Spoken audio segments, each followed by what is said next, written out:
Hey guys, welcome back. In the last lecture, we implemented admin user device resource to manage our application. Now in this lecture, we will add an admin namespace where admin user can find all the application resources and manage them. This namespace will require admin user to be authenticated on our side, or in other words, you can say that we are going to force admin user to be signed in before access the admin panel. Okay, and to do that, we need to add a namespace with the name admin into our application. I already discussed about admin namespace resources or namespace resources in my full stack Ruby on Rails bootcamp development series. But here we will again look into that. You can also consider this and coming few lectures as the revision of the same. I mean, the revision of the namespace resources. Okay. So enough talking. Let's start adding admin namespace. First, open your project into your preferred text editor, okay, and create a new file inside the app controllers and name this file as admin controller. Okay, so go to the controllers and here create a new file and name this new file as admin controller.rb. Okay, and here you need to implement the admin controller class. So how you can do that? So class admin controller, and this should be inherited by application controller. Okay,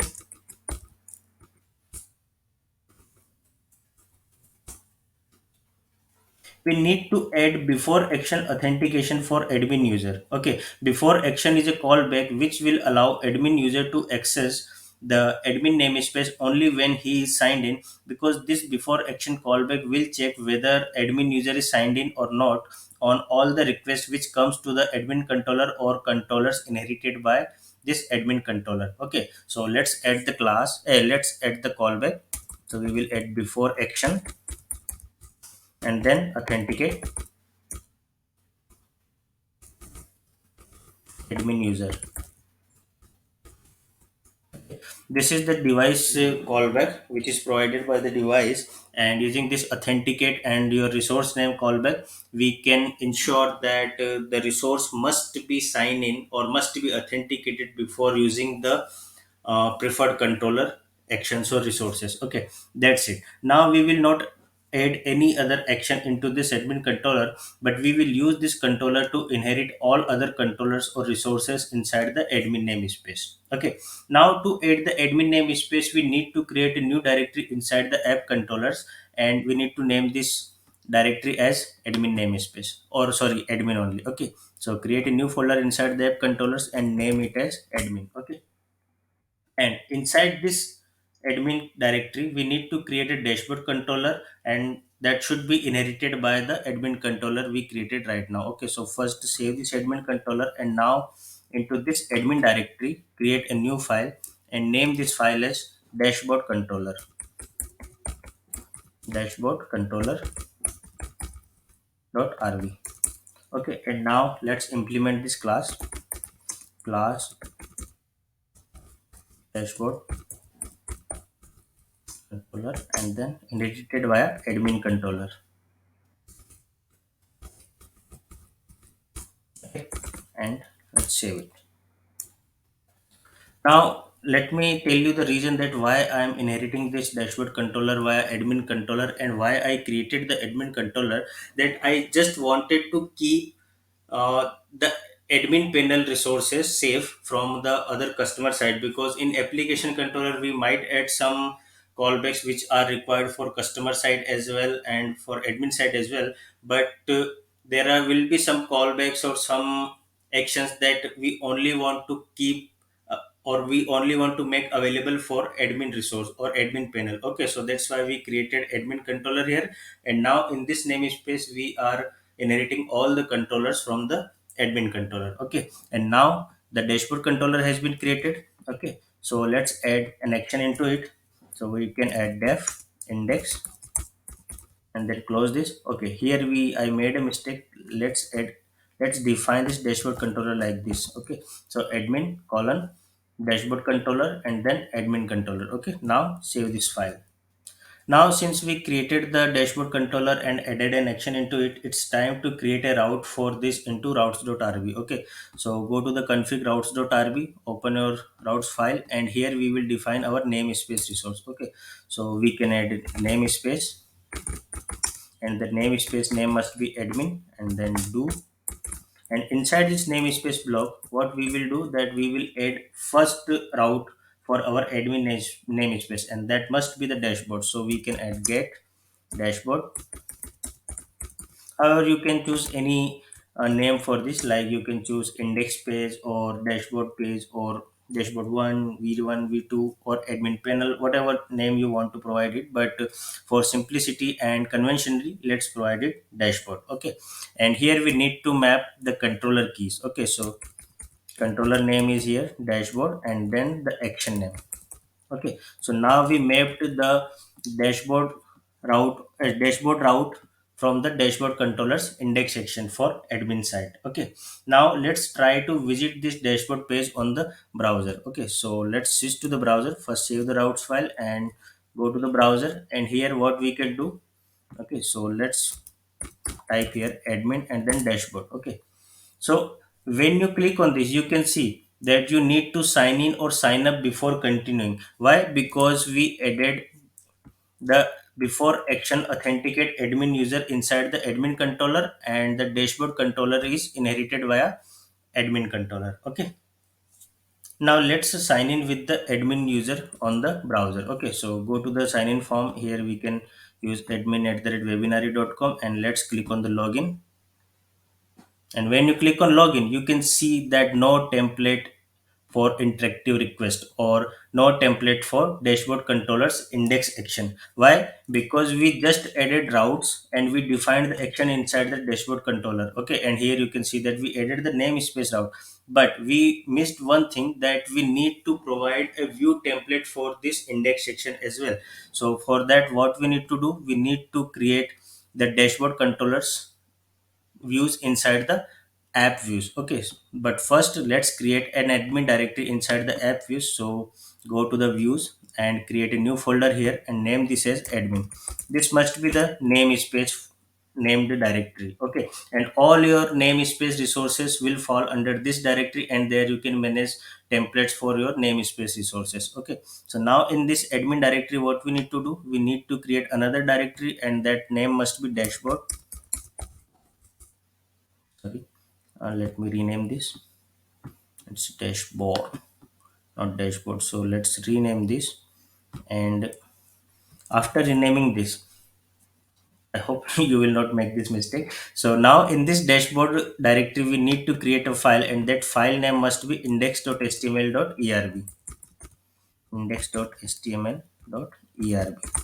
Okay, now we already signed in with the admin, and we can see after refreshing the page that when you refresh the page now, after adding this index.html.erb for dashboard controller, you can see a blank page, and now admin is signed in into the system. Okay, this page is blank because we have not added anything so far to display some dynamic content. Here we need to update the index section of the dashboard controller to display some data on this blank page. Okay, so what we can display here, that we will display states of each resource we have so far, like workshop count, customer counts, and total booking counts, and the revenue generated so far, etc. Okay, so go to the dashboard controller and define the counts of the resources. Okay, so now inside the dashboard controllers index section, we need to provide some instance variables here that we can populate on the erb file. Okay, so let's add workshop count,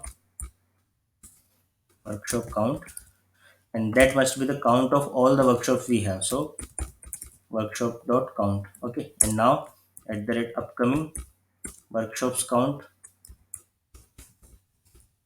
and that must be, you must call scope here. So workshop dot upcoming workshops, and here we can call past workshop count, and that must be workshop dot past workshops. Okay, here you can see that we are, what is the advantage of having scopes, that we can write those scoped methods inside the models, and we can use them anywhere. Now we can write avoiding such queries here. Okay, So we can, oh, we just need to make here count dot count. Okay, and then dot count here as well. And now as the next thing, what we need to do, we need to count all the bookings or all the customers. So let's count the first customers first. And that customer count equal to customer dot count. Okay, this is I'm just using for the analytical purpose and just to display the states like how many bookings we have done so far and how many customers on our site registered so far and how many workshop and how many upcoming and past workshop we have. We can change. We will definitely change the data later as well.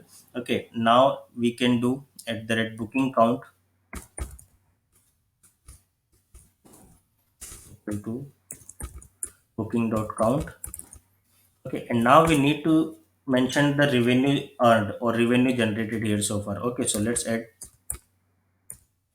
revenue earned equal to, and this should be the all the amount paid for the bookings, for all the bookings. Okay, like if you know, we have amount paid attribute inside the booking model, and now here we will display the sum of all those amounts paid. Okay, so what we will do here, booking dot plug, and fetch the attribute that is amount paid, and here we will display some of those amount. Okay, and now let's save this. So we have all the variables that we want to display on the index page of the admin panel. Okay, and now we need to write the erb snippet to display these states on the browser. Okay, so let me open the layout file first, because I forget that we whether we have defined row class or not. Okay, so we already defined the row class here. Okay, so now what we can do inside the index.html.erb of dashboard, we can simply add our grid classes. So we can add div class all lg6. Okay, and here we can add some card classes, div class card, and add shadow, and we can also add, and we must add card body inside this card class card body. Okay, and now copy these divs and paste here and again paste here, and now let's make it 3 3. Okay, because we will display the grid of column 12, and so 6 plus 3 plus 3, it should be 12. It will be 12. Okay, now here we can display some data, like how many workshop we have, how many total upcoming workshop we have, and how many workshop we organized recently. Okay, so what we can use here, let's say p class lead. Okay, if you wish, you can design better font family and better uh, UI for this dashboard as well, but here I'm just simply using the very basic layout. Okay, so what we can use here, at the rate workshop count, and then total workshops. Okay, and just copy this lead element or copy this p element, and we will just use this. Okay, and here you can see that we have another variable that is upcoming workshop count. Okay, so we can use this. So just replace this workshop count and use upcoming workshop and total upcoming workshop. Okay, and similarly we can use the same thing for past workshops as well. So just use at the rate past workshop count, and what text here we can use, that total workshops recently organized. Okay, or total workshops organized recently.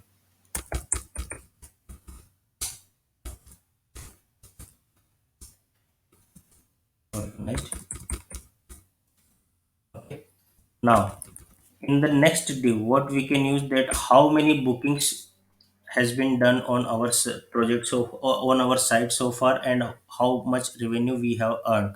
Okay, so we can use the simple this p element, and we can paste it here and just replace the variable name. What is the variable name here, that booking count. Okay, so let's replace this, And booking count, so we can use total bookings, and here we can use the same p element, and then we will replace the revenue generated or revenue earned so far. Okay, so let's do it here. We earn, and then we what we can use here, total revenue. Save this, and as the last thing, what we need to do here, we need to display the count of total customers. Okay, so customer count, but first add the p element here. So let's copy this p tag and let's write customer count. Okay, and here we can add customers. Save this. Now refresh the browser and you will see some you will see some data on this empty page. Okay, so we can see 15 total customers, 9 total upcoming workshops, and 5 total workshops organized recently, and we have 6 total bookings, 49,500 total revenue generated, and the 2 total customers. Okay, and we can also add the dollar symbol, or your you can add your preferred currency symbol to this revenue earned. And now if you refresh, then you can see the dollar generated here. Okay, and let's add some margin top to the each card element, so we can add empty 5 to each element. Okay, let's add empty 5. Save this. Now when you refresh the page, you will see some margin from the top of the row. Okay, so now we can see some separation here.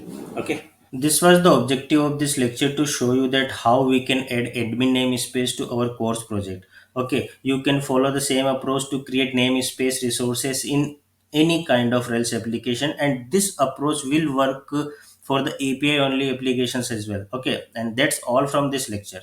Now in the next lecture, we will create a model to handle refund request of the customer, and we will also implement the form for capturing refund request data from the customer. Okay, so thanks for watching this, and let's give this a try at your end, and let's meet into the next lecture.